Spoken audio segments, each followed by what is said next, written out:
How do you capture a high-value target when the whole world is watching? You create a masterclass in deception. The CIA set the stage with a single building as bait and filled the sky with 150 aircraft to create a deafening sonic shield for the helicopters to drop Delta forces. F-35s lit up the perimeter, turning night into day.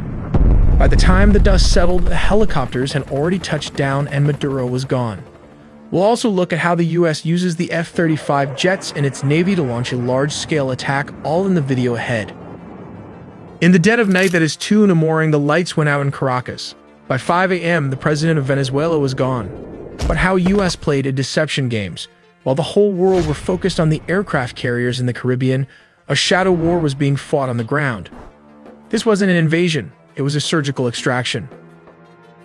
We finally have the declassified timeline of how US forces breached the heart of Caracas and extracted Nicolás Maduro. Let's start with step 1.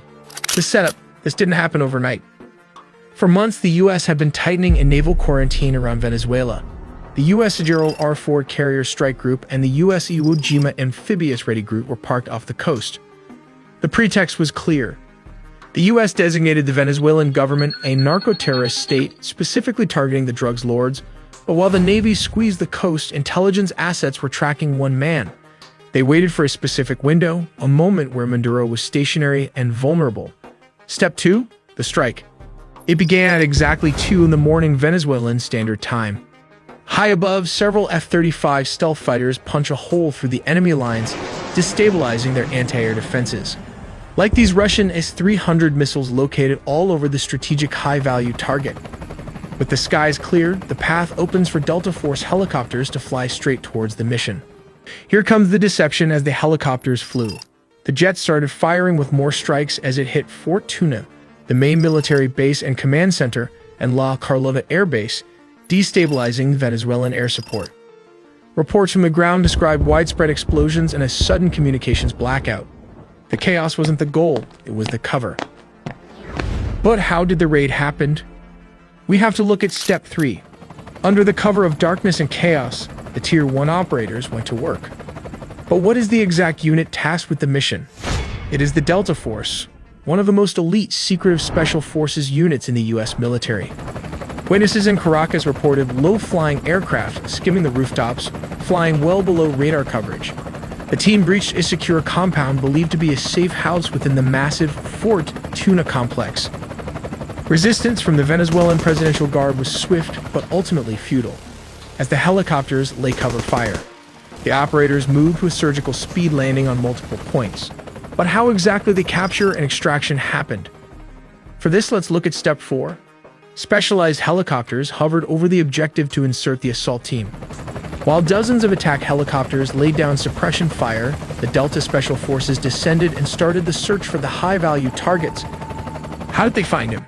Simple. The CIA had planted spy inside Nicolás Maduro close circle.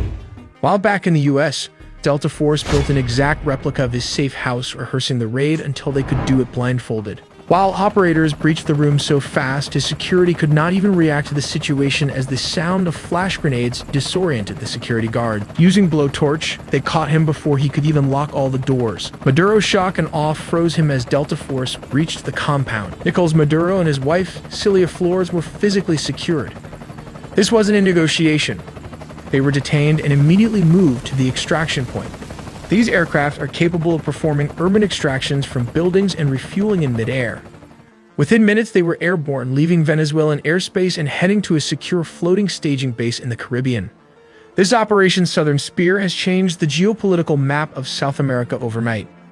But wait, before after the extractions, there were reports of F-35 jets also leading the tip of the spear for the attack.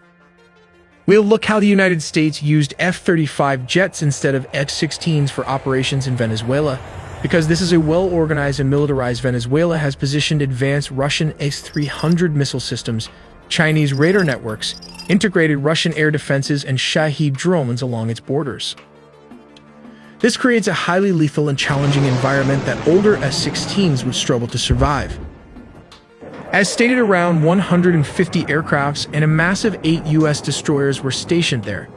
It also has 3 amphibious aircraft carrier and surveillance plane to turn it into a massive command and control juggernaut capable of overcoming a modern military's air defenses. Signals a readiness to counter Venezuela's entire air defense network if necessary. But why Venezuela Air Force failed to intercept? As of 2025, Venezuela's fighter jet fleet consists mainly of approximately 21 Sukhoi Su-30 multirole fighters delivered by Russia between 2006 and 2008, which now form the backbone of their combat air power.